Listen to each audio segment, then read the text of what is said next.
দুর্গা পূজা চলছে, শারদীয় দুর্গা পূজা।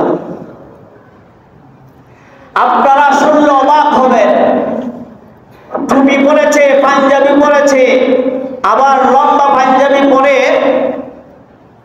টুপি পরে, লম্বা দাড়ি নিয়া হাত উঠাইয়া কয় আমি আল্লাহ তাআলার কাছে শুকরিয়া আদায় করছি। নাউজুবিল্লাহ। মুসলমান একটা দলের নেতা, এক দলের নেতা আমি আল্লাহ তাআলার কাছে শুকরিয়া আদায় করছি, আমি মা দুর্গার দর্শনে আসতে পেরেছি। আর আওয়াজে বলেন না নাউজুবিল্লাহ। ঈমান চলে গেছে যারা এই কথা বলতে পারে, যেই কোন দলের হোক, আজকে ঈমান আনতে হবে, কালিমা পড়ে নতুন করে ঈমান আনতে হবে, ঠিক না বেঠিক? ইসলামের খেদমত করবে,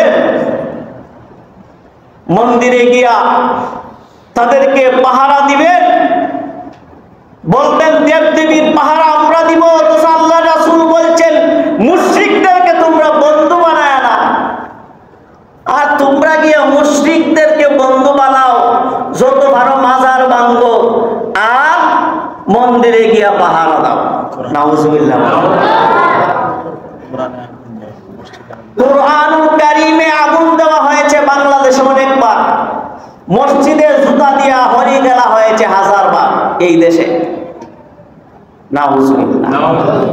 আল্লাহ তাআলা যেন আমাদেরকে এরকম কুখ্যাত ইসলাম নাম দিয়া যারা ইসলামকে কলুষিত করতে চায় তাদের ওয়াসওয়াসা থেকে হেফাজত করে, জুড়ে বলেন আমিন। একটু আগে এক নেতার ভিডিও দেখলাম, কয় মুসলমানদের 30 রোজা আর হিন্দুদের পূজা একবার সমান।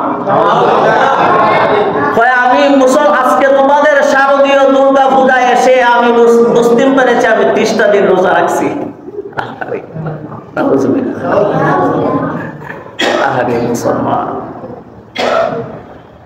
মুসলমান ইসলাম প্রতিষ্ঠা করার দায়িত্ব নিয়েছে তারা, অথচ 10-15 বছর আগে দুনিয়া থেকে বিদায় নিয়েছেন একজন আলেম আমাদের বাংলাদেশে, নাম বলবো সাইদি সাহেব, দুনিয়া থেকে মারা গেছেন না?